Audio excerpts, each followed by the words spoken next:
এই নতুন বছরটা আমরা যেন বেশি বেশি আল্লাহর শুকরিয়া দিয়ে নতুন বছরটাকে সমৃদ্ধ করতে পারি, বেশি বেশি যেন আল্লাহর ইবাদত করতে পারি। নতুন বছরে আমরা শপথ নেই, আমরা যেন অন্তরে হিংসা লালন না করি, বিদ্বেষ লালন না করি, আমরা নিজেরা যেন কাদা ছোড়াছুরি না করি, আমরা যেন মিলেমিশে একসাথে একাকার হয়ে যাই। আল্লাহ তুমি কবুল করো, আমরা পড়ি আমিন। 60টা জিনিস মানুষ মরে যাওয়ার পরে তার কবরে পৌঁছতে থাকে। ইন্না মিম্মা ইয়ালহাকুল মুমিন মিন হাসানাতিহি বা'দা মাউতিহি, মানুষ মরে যাওয়ার পরেও যে 60টা জিনিস তার কবরে পৌঁছায় তার মধ্যে একটা হচ্ছে মসজিদান বানাহু, সে যে মসজিদ বানিয়ে গিয়েছে ওই মসজিদের সওয়াব। সুবহানাল্লাহ পড়ে।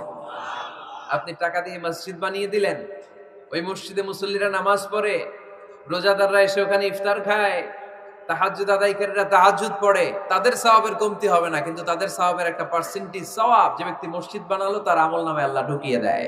সুবহানাল্লাহ বলতে পারলেন না?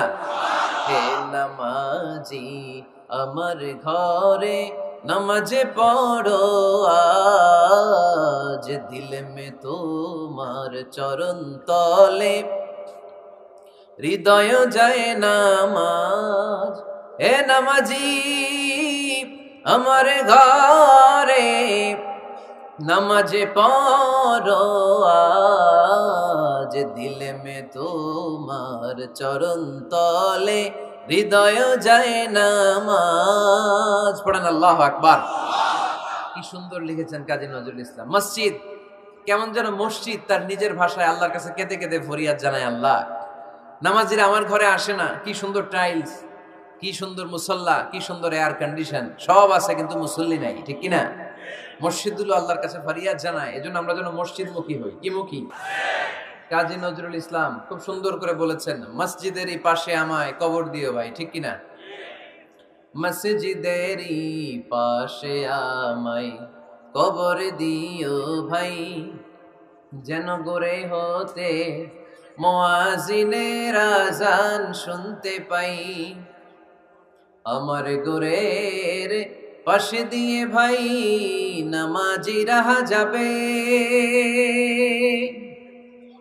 পবিত্র সেই পায়ের ধ্বনি এ বান্দা শুনতে পাবে।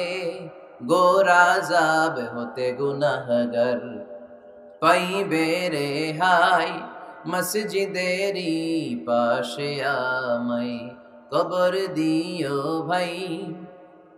কত মানুষ নামাজি ভাই মসজিদাঙ্গিহীনাতে